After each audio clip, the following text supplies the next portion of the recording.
Chapter 917, Scales of Vengeance. The storm begins to subside, but the psychological weight of the confrontation with Caedels hangs heavy over the gene foam. Its decks are battered, starboard plating buckled inward from the spatial collapse pulse. Inside the control room, the air smells of ozone and fried circuitry. Zhang Yi stands over the central console, fingers twitching faintly. He's drained, but focused. Core, still bandaging a minor burn on her arm, reports, main resonance array is offline. We can't use large-scale spatial techniques again for at least 12 hours. That leaves the crew dangerously exposed. Old Tian brings up deep-sea scan logs from the moment of collapse. Hidden beneath layers of static is a faint echo, a buried signal. Something survived the Leviathan's destruction. Zhang Yi processes the data in silence. Then, softly, that thing was an extension. Not the source.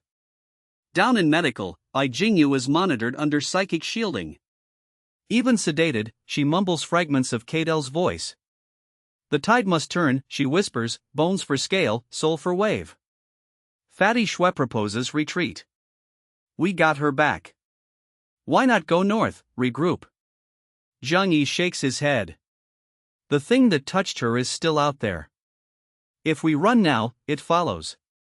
A new plan begins to take form.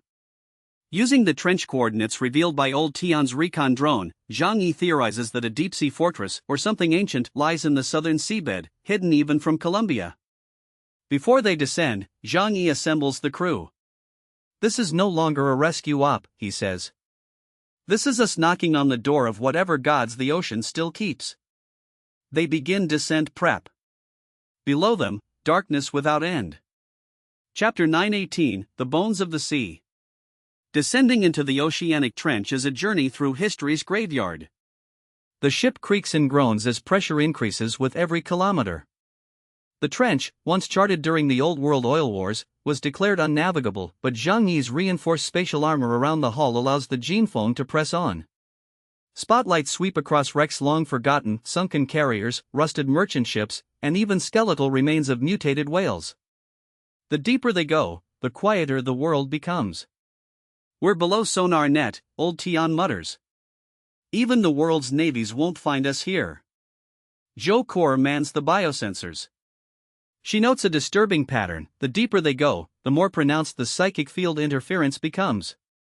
It's not just pressure. It's resonance coming from below. They reach 7,000 meters. The final drone deploys, codenamed Hades. It feeds back visuals, a city. No, a fortress. Built of black stone and alloy, with towering coral spires and spiral markings etched into the walls. The architecture is not human. Nor entirely alien. It's something in between, it's something old. Zhang Yi narrows his eyes. This isn't Columbia tech. The fortress pulses. One heartbeat.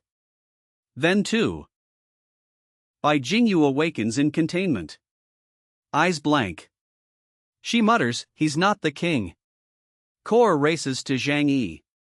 If Caedel's isn't the king, who is? Zhang Yi's response is soft.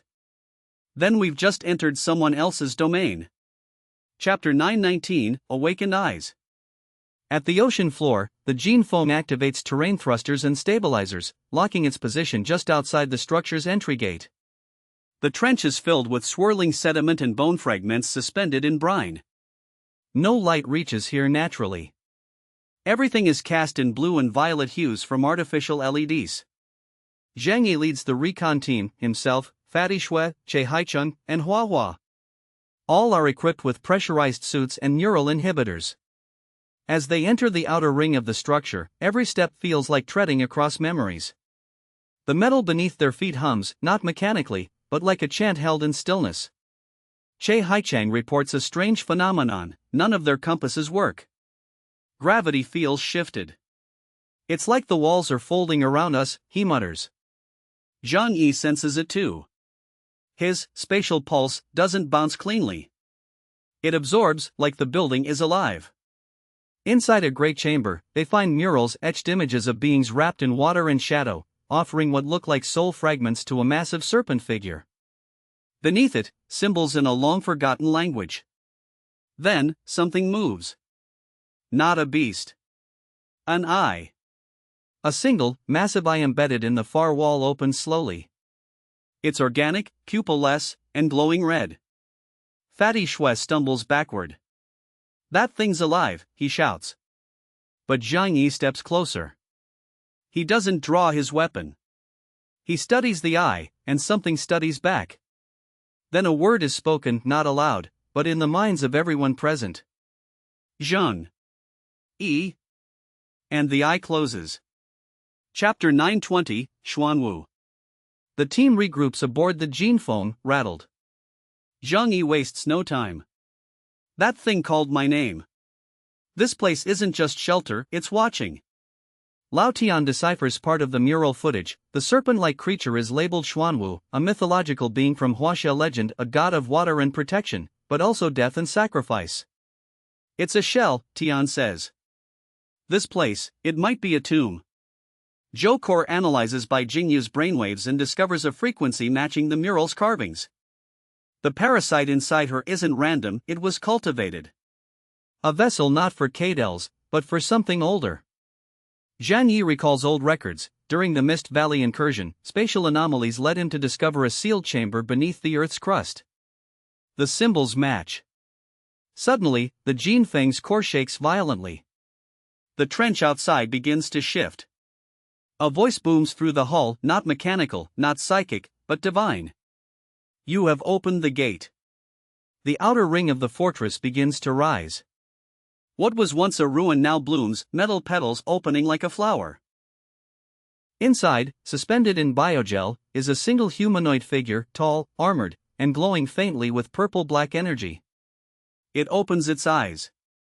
And it smiles.